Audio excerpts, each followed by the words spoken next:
Requesting connection. Established. Encrypted. We're live. The show you've been asking for. Advice, technology, and community. Linux first, all others second. This is Ask Noah.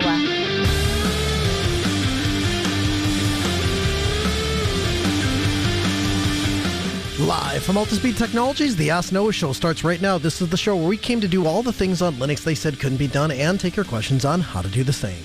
The phone lines are open this hour. To be a part of the program, it is a free call, 1-855-450-NOAH.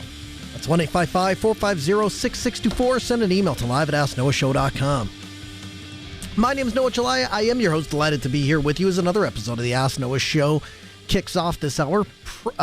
Profiteering resellers statewide filled up on smartphone inventory in calendar Q1 before the scheduled imposition of U.S. tariffs, which have rocketed global stock prices in the U.S. Treasury bonds since April 2nd. Preliminary data released by the IDC today shows that the volume of phones sold into the channel globally between the start of January and the end of March grew 1.5%, or 304.9 million units. So if you've been following along what our illustrious leaders are, whatever it is they're doing, tech giant Apple chartered flights to ferry 600 tons. Tons. They measured it in tons of iPhones to the United States from India after it stepped up production. So this is to beat the tariffs and all of the, again, the uncertainty and all the things that are happening. And I wanted to open tonight's program up by saying that there is another way to do this. And I think if you're listening to this program, then I have to ask you, do you agree with me that you have a skill set that empowers you to do this a different way? I just got done, we celebrated it on the air, transitioning me off of my Samsung S10. I could not be happier. By the way, security question for you. Here's what I chose to do. I'm interested if you think it was effective or not. I want you to write in live at asknoahshow.com. You can give me a call at 855-450-NOAH. But I wanted to erase my Samsung S10. Now, on a drive, there's many different ways to do that. There's DBAN, and there is Shred, and there are all manner of utilities that are designed to erase a hard drive. And our SSD, it's even easier because little known fact, many SSDs are actually encrypted. They're encrypted at the hardware level, and you can send a command to the SSD to tell it, delete your private key. And so all the data might be there, but it all becomes gobbledygook. And so that's a function, secure erase, a function built into many SSDs. Maybe such a function exists on the Samsung S10. I don't know. What I chose to do, you tell me if you think this is effective. Write into me or let me know. I plugged it into my computer and I took some 26 gig video files that are effectively sign language. And I filled the phone up until it literally wouldn't fill up anymore. In fact, I went the extra measure to use fallocate when it would say, there's only 1 megabyte left. Okay, great. Let's see if we can make 1 megabyte. I didn't quite fit. Let's try 800 kilobytes. Yeah, that fits. Oh, there's 200 kilobytes left. Let's try 200 kilobytes. Oh, that won't fit. Okay, how about 150? So on and so forth until I literally could not get any other data to write to the device. And once I was done, factory reset it again, and I'm calling it good. So my question to you at 855-450-NOAH or live at asknoahshow.com, do you think I successfully erased my S10? All right, that aside. So a few weeks ago, we celebrated me getting rid of my S10 and I moved into my full-time Pixel 6. The backstory, if I was to catch you up in 30 seconds or less, is I bought a Pixel, installed Graphene OS, used it as my personal phone, really liked it, decided that I wanted to go to Graphene for my full-time operating system on my work phone, but couldn't do that because Samsung released the S10 with the expectation that you could install alternative operating systems like Lineage OS, but turns out the cell phone companies negotiated with Samsung not to do that in the US. So the one that I bought, I couldn't do it. Very upset, never buying Samsung again. and went to replace my phone. I purchased a Pixel 8a. Why the 8a? Because I like the 6.1 screen. I have small hands. It fits me better. So that became my new personal phone. The old personal phone, which was the Pixel 6, became the work phone. Did a whole episode on it. Go back and listen to it. I think it's really great. So fast forward to today. Well, actually, fast forward to like 4 or 5 days ago. So all this stuff starts coming out about tariffs and electronics are going to go up. And oh, by the way, I own an IT company and that's my day job. And so it kind of affects us just a little bit, teeny bit. And so we start looking at what we're going to do. So I go back to the same seller that I purchased my Pixel 8a from, and it has already gone up $25 from what I bought it for just like a week or so ago. And so I say to myself, if you were ever going to buy another phone, now is the time to do so. Now, very happy with my 6, works well with my work phone. Very, very, very, very extremely happy with my 8A. In fact, I'm so happy with the 8A. I wish I had just purchased that to begin with when I got into Grafeno S, but I didn't. Here now, whatever.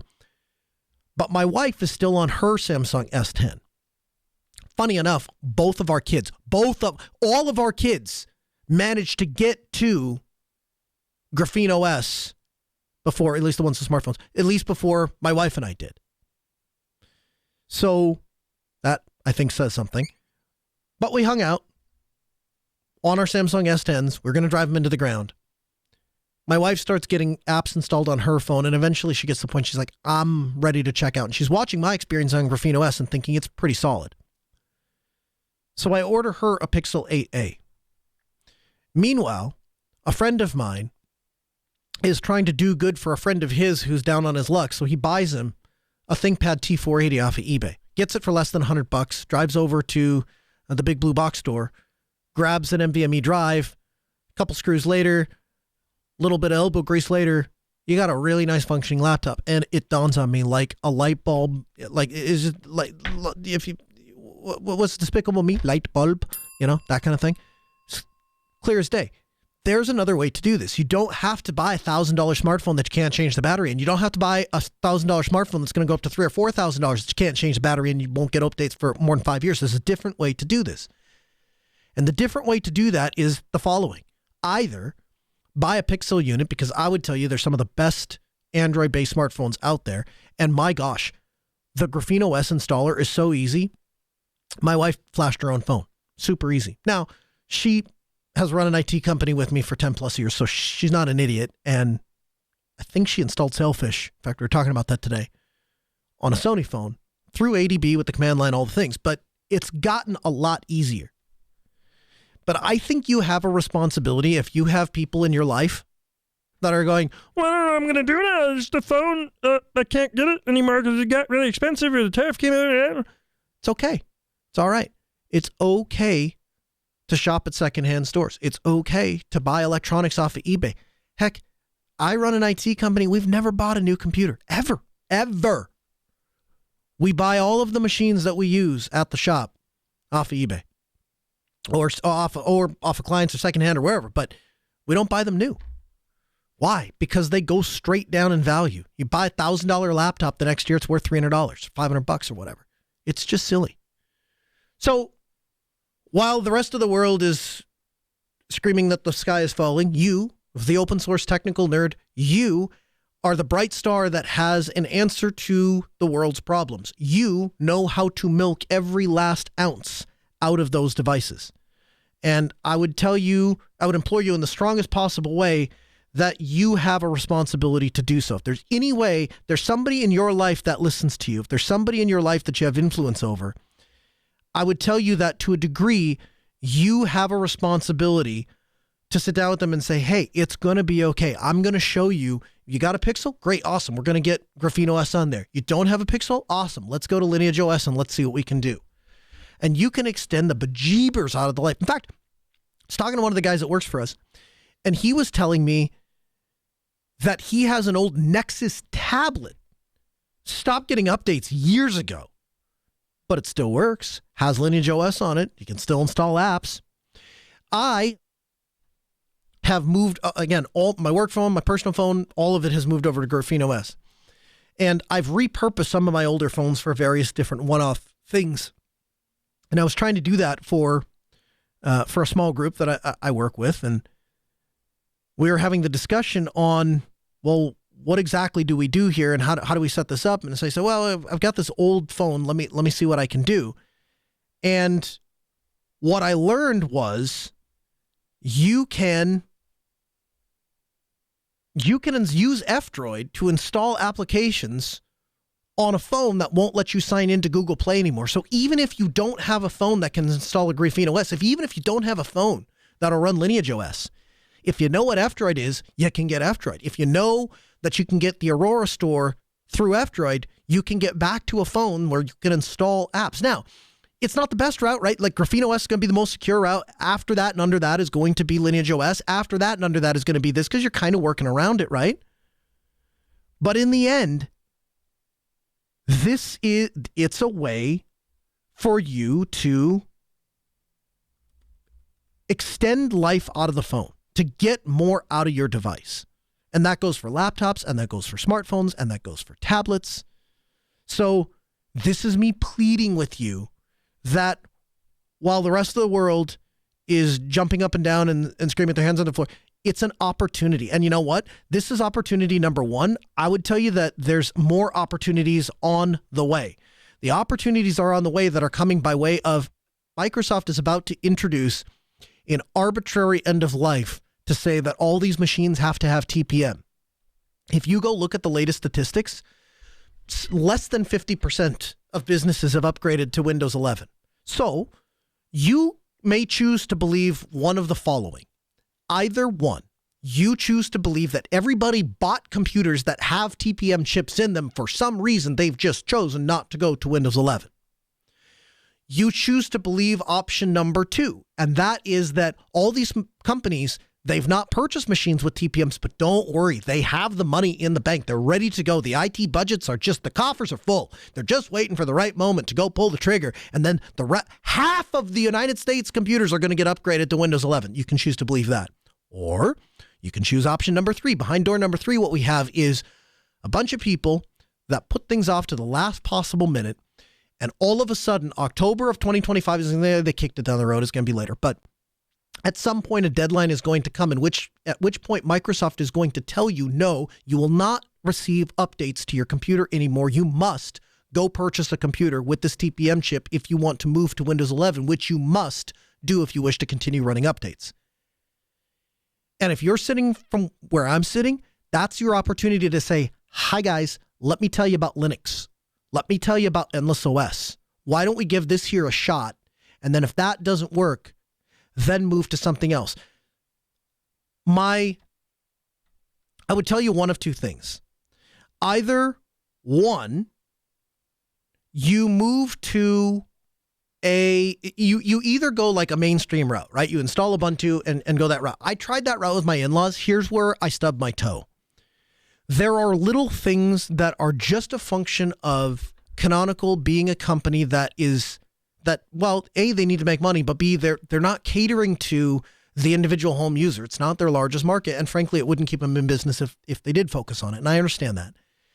But it presents itself in ways like, if you don't have Ubuntu Pro, it doesn't give you the little check mark telling you you're up to date. And so then you get people that say, well, my computer's not up to date. No, and I don't. And then you have to explain, well, it is up to date. It's just not as up to date as it could be because there's more updates. But those updates you pay for, if you want Canonical to backport, it's very complicated.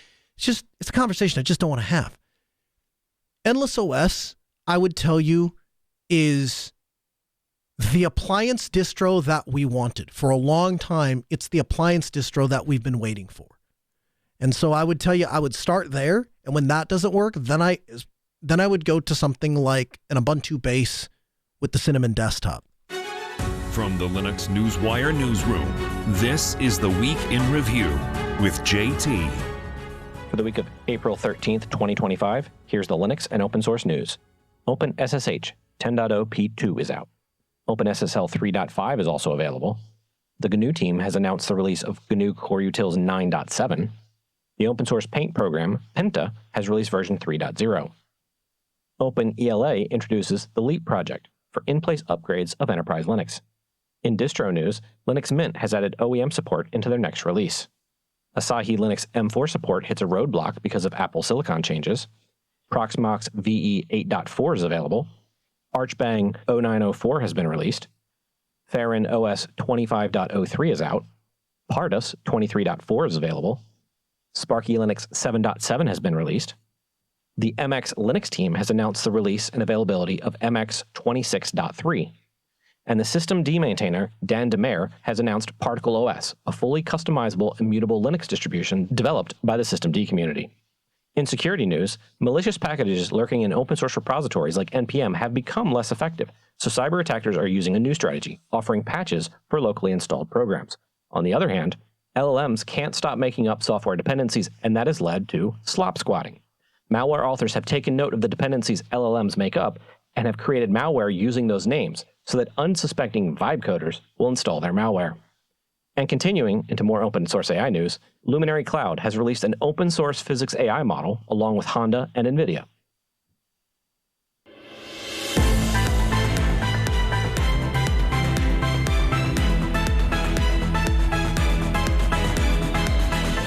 I'm here with Adriana Frick and Mauricio Buscinelli, and we are talking about Canonical Q. So I want to start with Adriana. Can you talk to me first? Give me the backstory about your history as a geek, because this is one of the things you and I first met at Scale, and one of the things that stood out to me is I'm like, okay, this is not a day job for her. This is a lifestyle. Can you talk a little bit about your family and your passion for being a geek?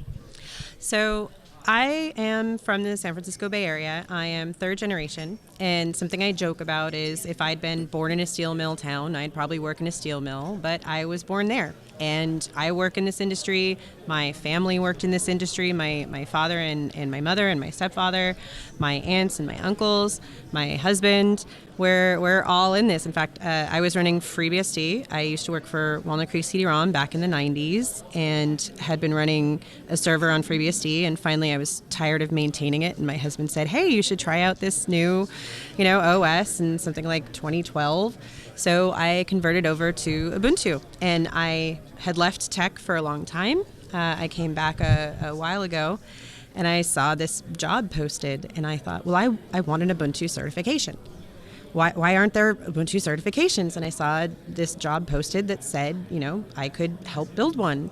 And I definitely wanted to be there. I wanted to be a part of that process, as someone who my skills are not from formal environments. Back then you couldn't get a formal education in a lot of this. So it's important to me that people who have skills from hobbyist backgrounds or alternative means. In the United States, we have this concept of skilled through alternative routes. We're calling them STARS. I want to make sure that there are opportunities for success and pathways for people. So I think that's really a huge part of why we're here at the Ubuntu Summit and talking to the community about this and really releasing first to the community. Tell me what brought you out of tech, and tell me why the opportunity to go start an Ubuntu course brought you back in.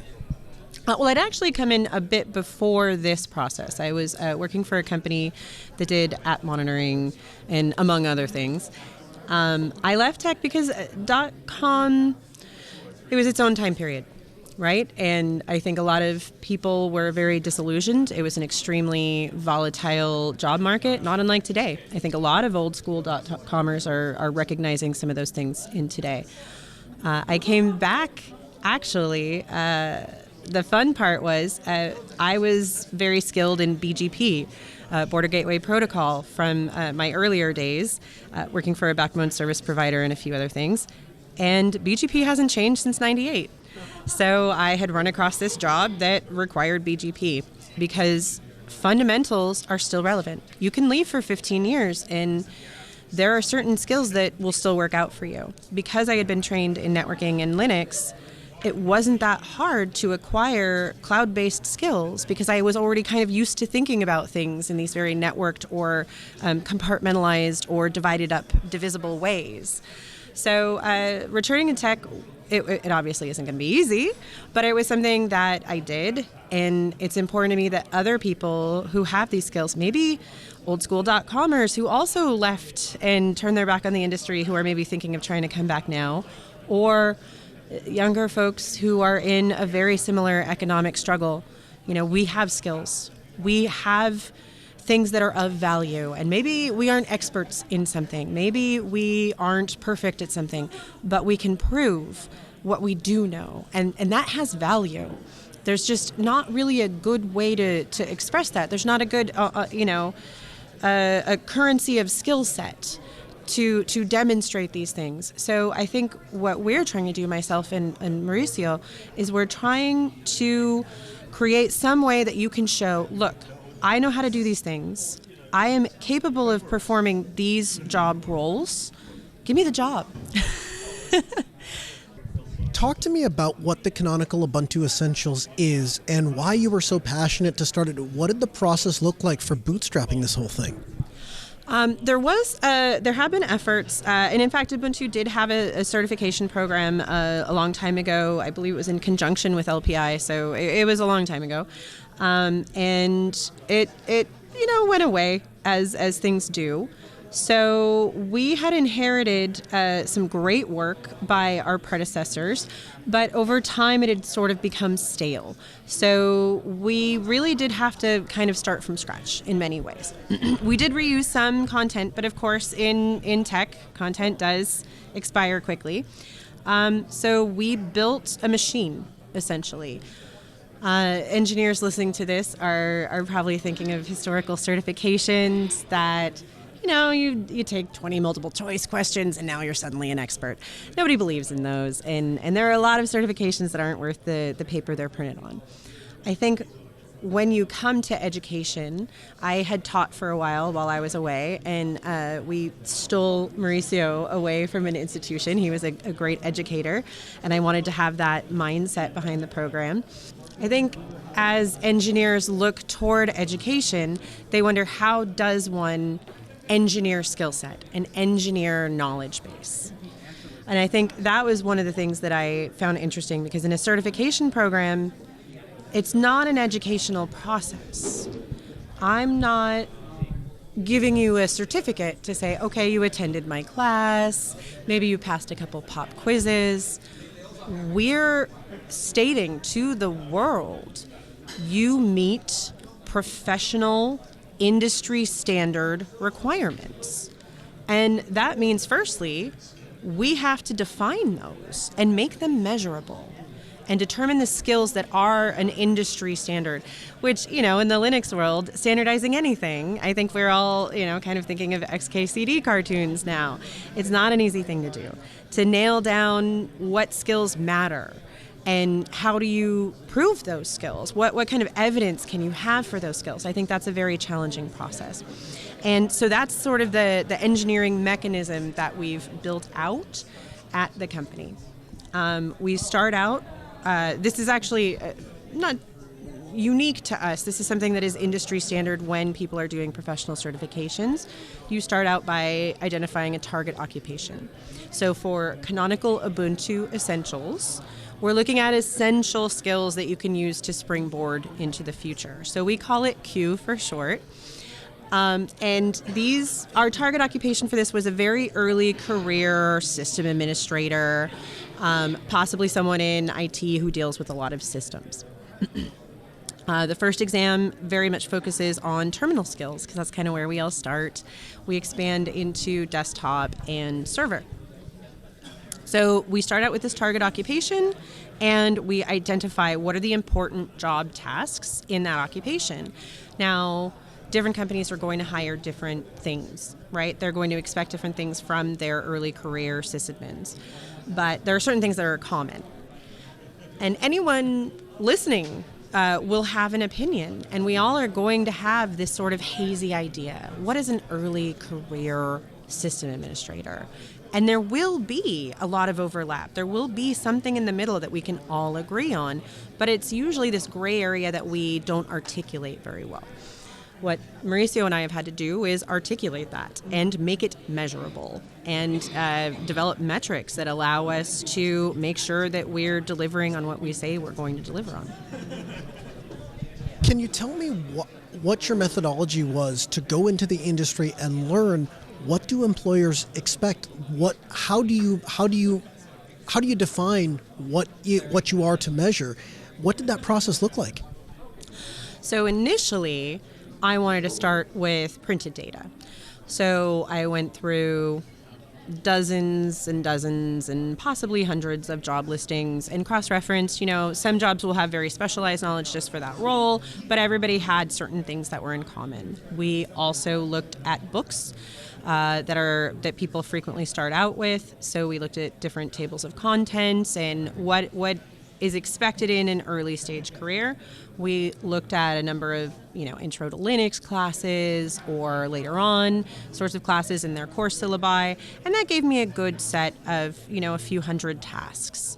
We then took those to subject matter experts, people who have done this job, they hire for this job, they have teams of this job, some of them in the industry, some of them in different teams at Canonical, so people with support backgrounds, people with architecture backgrounds, people with engineering backgrounds, and we said, all right, what's your perspective on this? We asked, what is most important? How frequently do you do it? Is it appropriate to this experience level? And there's a metric called criticality in instructional design, and we determined criticality because if you never do it, then look it up. I don't need to test you on that. And if it's not important, I definitely don't need to test you on that. So we developed criticality, and from that, we were able to create blueprints and determine a weight. So some things are clearly significantly more important to the job than others. And so those things, either you'll see them more often on the test or they'll be weighted in the scoring to make sure that for the real lifts of the job that we are honoring and evaluating those skills at the level they should be. So Mauricio, she kind of got things started. She kind of bootstrapped the thing. Can you talk to me about your background? Because again, this isn't a job for you. It's not just, you're not doing it just for the paycheck. You have a passion for education. You have a background in education.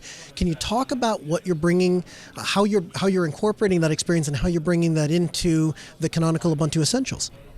Yeah, absolutely. So, well, first of all, I don't have a formal training in computer science or software engineering. I have, my background is in aerospace engineering, but as Adrian mentioned, I've been teaching computer science at a college for the last 5 years prior to this job. So I was very much passionate and interested in how do you validate informal learning, right? I decided I wanted to go do tech in industry, not necessarily in academia. I wanted to have experience with projects, products that were being used by folks. I wanted to have the rigor of an enterprise level product, but I didn't have formal education in tech. So I would say I was a primary target for this type of certification program. And so when I saw the opportunity to use the academic background of course design and evaluation into a product that I would use, I was super interested in. Where I come in now is, imagine we have this list of essential tasks that we need to verify that someone is able to perform. Now in Linux, there are so many ways to do the same thing, right? And if you ask 10 different people, they give you 10 different methods to accomplish the same task. We need to take that all of those methods might be valid and might be correct. And so we use panels of subject matter experts, and we have discussions, and sometimes we agree, we disagree. Once we start to converge and come to consensus on how something may be done and what we evaluate, what we measure, then we start to implement it as a question, right? And then we have more rounds of code review and discussions. So I'm passionate about having these discussions that are technical, being exposed to multiple ways of doing things, and capturing that in an exam question, and evaluating and measuring and saying, yes, you did it. There are more than one way to do it, but we can verify that you got it done. Talk to me a little bit about the meat and potatoes. So I think we understand how the courses came to be. I think we understand how you approach the subject material. So now you know what industry is looking for, you know what you want to test the subject matter on, you know what you're looking for from the person taking the test. What does the meat and potatoes of the test look like? How did you design the test? Is it a bubble sheet? Is it an ABC? What does that look like? I'd actually love to take this one because this was something I spent a lot of time on. Mauricio spends a lot of time now on it. He's inherited a lot of that code base. But we spent a lot of time looking through different options and definitely tested out some different things. The first thing that we wanted to do, and you'll hear about this a little later today, there's different levels of knowledge, right? So we don't have to spin up a VM for everything, and we do have some multiple choice questions on there, but the bulk of the exam are what we'll call lab problems. We have an exam delivery platform that functions in browser. So you sign up for the exam, you go to ubuntu.com, and you access the exam through there. We have different screens that allow that, scheduling and so forth. And then once you're in the exam, you pretty much see a desktop. You're used to it. And so the first exam has a terminal screen because we're primarily doing terminal. So you go into your desktop, you open a terminal window. The instructions for the lab are going to be in a browser window. And we start out, because again, we're community, you start out on Warty. We named our hostname Warty because that's where we start.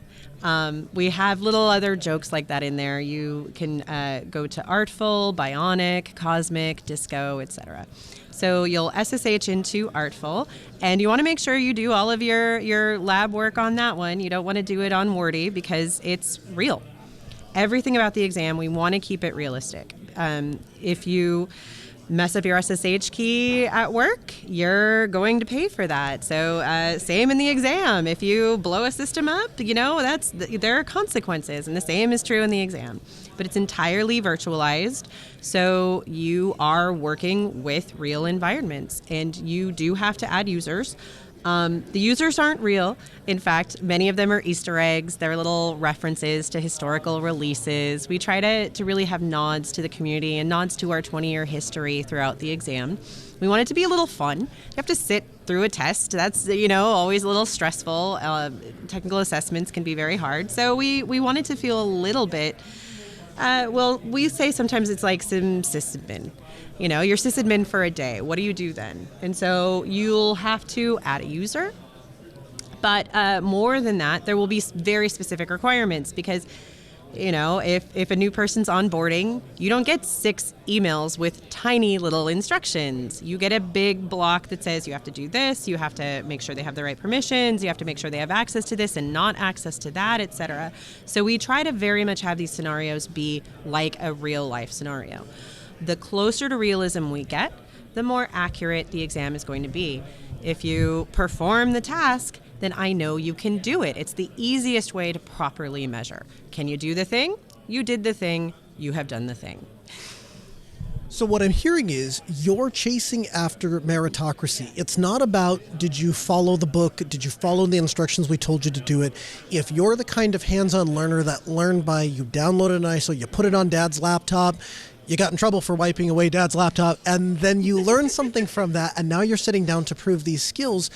It's about real-world demonstration of those skills, and so that a future employer knows, hey, if they can do it in that VM on a real Ubuntu desktop, it don't matter if it's the real VM that's sitting in our production environment, the same consequences are going to be the same kind of workarounds, even if it isn't the quote-unquote right way to do it.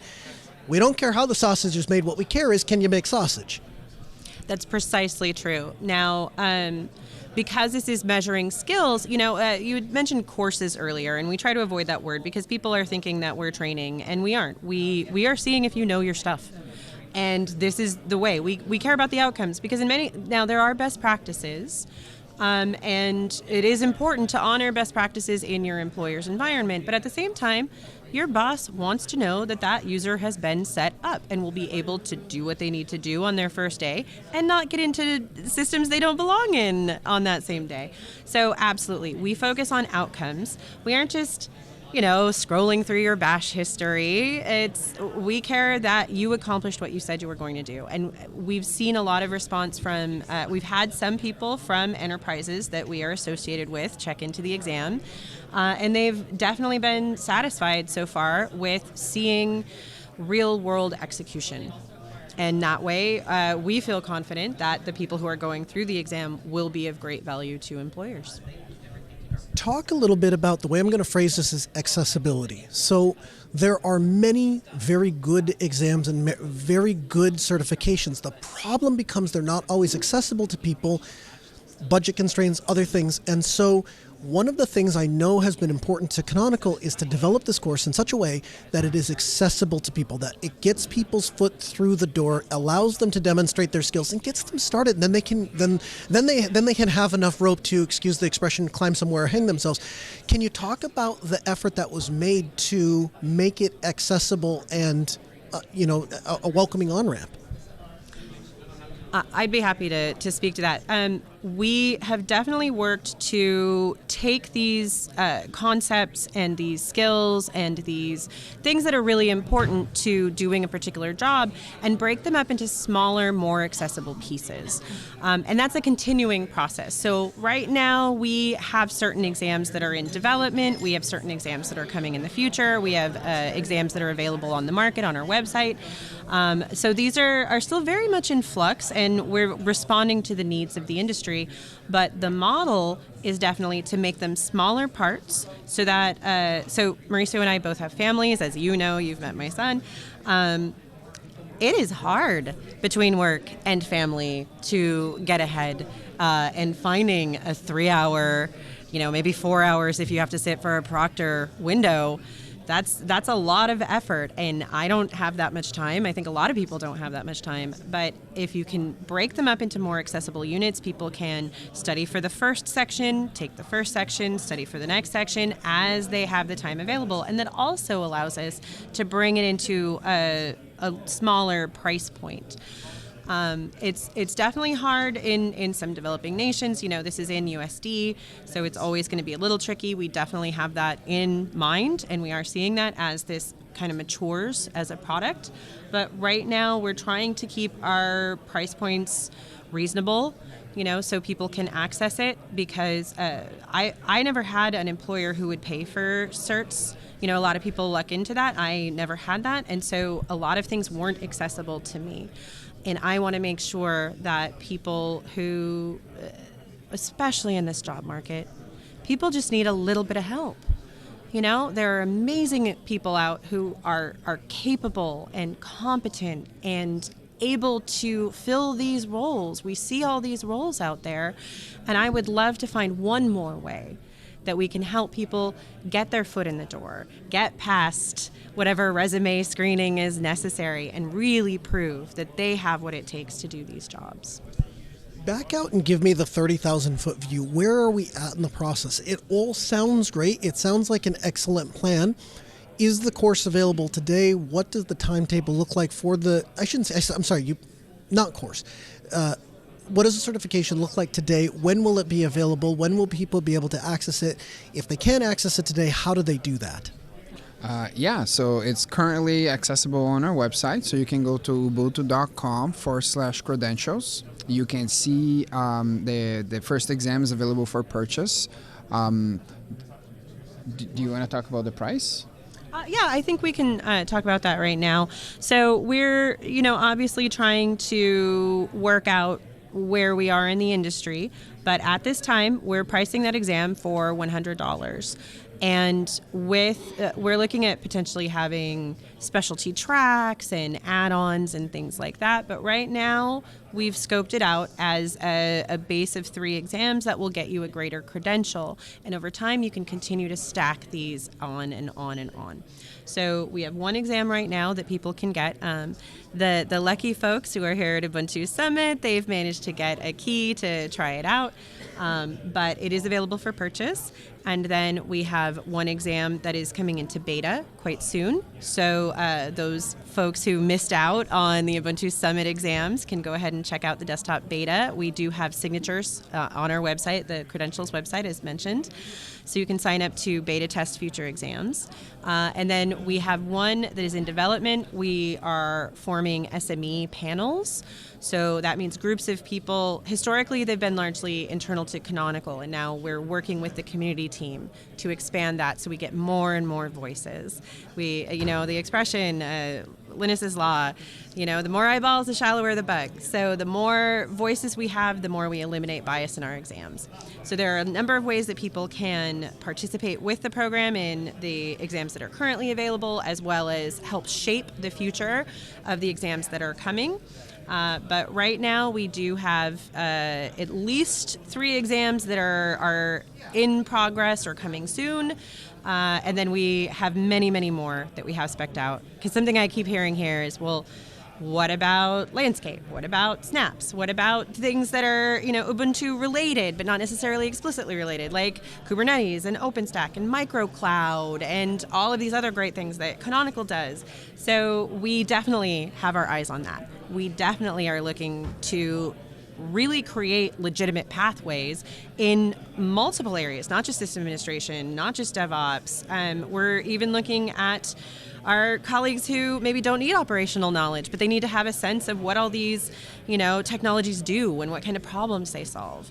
So we really, really are trying to develop a full, expansive, complete program. So we have some things available right now, but we have a lot more things coming in the future. Adriana, Mauricio, I appreciate the time. Thanks for joining us on the Ask Noah Show. We'll get you back in the program soon. Thanks so much for having us. It's been a pleasure. Thank you very much. All right, coming up next. Have you ever wanted to run your own 5G network? Well, it turns out while everybody else is trying to move their data into the data center and into the cloud, some people, that is to say, cell phone companies, are trying to move their way back out of the data center. Why? Well, here's the thing. In a traditional environment, the data center means that equates to uptime, basically, right? You have redundant internet, you have redundant power, you have on-site technicians, you have security, you have cooling, you have all the things that we need to keep electronics running happy and cool. And it's great. The problem is it requires a connection into and out of the data center. When you're talking about cell phone companies, that doesn't necessarily square, because a cell phone company, for them, the data center has to be as close to the tower as possible. And so as a part of that, Canonical is working with cell phone companies using charms and juju to build 5G.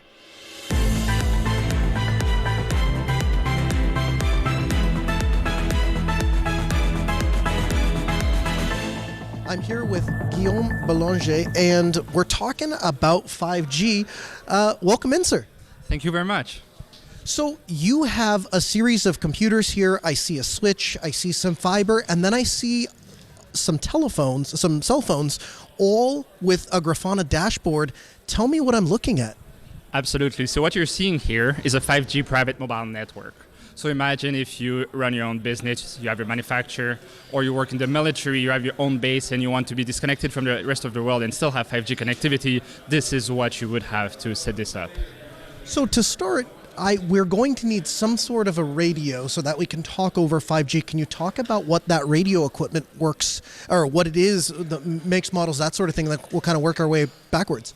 Absolutely. So the 5G radio that we have in this setup is a 5G radio from National Instruments, and it is made to work with a super wide range of frequencies. So we can bring it here in The Hague, but also to any other country, and adjust it based on the license that we have for that specific country. So this is the radio. It's connected to an antenna that is pretty short range, so it's pretty much line of sight. So everywhere we can see right now, the 5G radio will transmit to your device over there. So we've got the radio, and then you're using, I see RF cables that are going into the antenna. Then on the other side, this is what kind of connection that's going into, okay, so that's a USB connection. So the radio is connected via USB to a PC. Absolutely. So it's a software-defined radio. So in this radio, you have an FPGA, and on this PC, you have it's just USB with a driver. So this is all driven via software. So we have software that will configure your network, configure your band so that it uses what you're allowed to use. So we're able to imagine if you have this at scale, right? With software and code, you can automatically change the frequencies that are used at any given moment. You told me that all of the software that I'm looking at is all open source. What is the software stack that powers talking to a 5G radio? Absolutely. So all the computers you see here are running Ubuntu Linux. On top of each of those computers, you have Kubernetes running. We use microK8s. And on top of those, you have Juju charms, and those charms deploy your 5G core and radio network. And they're implementation of upstream projects from both the Linux Foundation's Ether project, which is a 5G core, and also the Open Air Interface's 5G radio network software. So this all runs on these small computers here. We also have an observability stack. You mentioned the Grafana dashboard, so we run Grafana Prometheus and Loki to make sure to have live monitoring of this network. Why are there 3 different computers? I understand the first one that's connected to the radio and running the software. What are the other 2 doing? Absolutely. So this is meant to represent how a telco would run it, where I understand this is audio, but from the left here, you have what it would be closer to your devices, closer to your subscribers, and on the right, you have what you would live in a data center. So if we start from the radio, so here you have the radio. Next, we have the radio network, so software that would live very close to your radio station. Then you have your user plane function, which would take your traffic coming from your devices and send it to the internet. And then you have the core network, which holds all the logic related to configuring your network, creating subscribers, creating sessions. You could also have charging functions over there. So everything that relates to the logic to decide who can talk to what and who's allowed to connect to the network. If I understand correctly, because it's Juju Charm, that means that I don't really have to have a tremendous amount of background or understanding of how the system works. I should be able to pull it all down and set the whole thing up. Absolutely, that's the whole idea, right? And it's all open source. Our documentation is public. This is not yet generally available. It will be very soon, but the goal is for anybody to be able to run their own network. The only thing you have to be really careful about is the license. You need to make sure that you're allowed to use that specific frequency wherever you live. The rest, though, the goal is for anybody to be able to run their own private mobile network. Talk to me about SIM cards. Part of 5G is obviously going to be provisioning the SIM card. Where does one buy a generic SIM card? How does one program it? And how does one configure the phone to talk to that specific radio? Absolutely. So the SIM card we got here are quite generic. They come from Sysmocom. In the long term, we also want to work with eSIM and not have to rely on those. But in the short term, you can buy these. It's $80 for this stack of 10 cards. And if you buy more, it's much cheaper. So in the total cost, that's not a lot. Now, how do we configure the phone so to speak with the radio? For this version of the setup, you need a phone that is rooted, unlocked. We're going to change that because what we're using is a public LAN network ID, which is used for testing, which your phone can recognize but will refuse to show you that it recognizes because it's made for testing. So you need those phones. All you need to do is connect the SIM card, go in your access point name, select internet as your access point name, and that's it, right? You can go on the internet and browse and do whatever you want. Talk to me about roaming. You said that we need line of sight. So if I set one of these antennas up, maybe I'm good for this room, but perhaps I want a 5G network to extend around the building. And so let's just say, for the sake of argument, that I invested in 10 or 15 of these radios. How does the phone roam from one access point to the other? Yeah, so there's 2 different concepts. There's roaming, where you would want to connect this network to, let's say, Vodafone's or BT's network. This is not yet supported at the moment. We need to work with the upstream community to add the necessary network functions to roam to such a network. However, if you want mobility, so to stay on the same network but just have multiple antennas, what you would need is a couple of these radios and antennas spread throughout your building, and it should just work. And that you don't need roaming for this. It's just a matter of mobility with the same network. And what do I understand correctly? Once we get back to the computer from there, it's a traditional network connection, and so you'll give it an IP address, and the phone then talks via USB through the radio to the computer, and from there we have a network connection out to the rest of the world? Yeah, from the phone point of view, it's you get an IP address and it's IP connectivity to the rest of the world. Yeah, absolutely. I really appreciate your time. This is a very cool project. Where can people learn more if they're listening to this and they're saying, hey, that sounds amazing. I would love to learn more about that, or I would like to play with it when it becomes generally available. Where would they go? Absolutely. So you can go on Google and type in Charmed Ether SD Core. That's a mouthful. We're going to likely improve that name.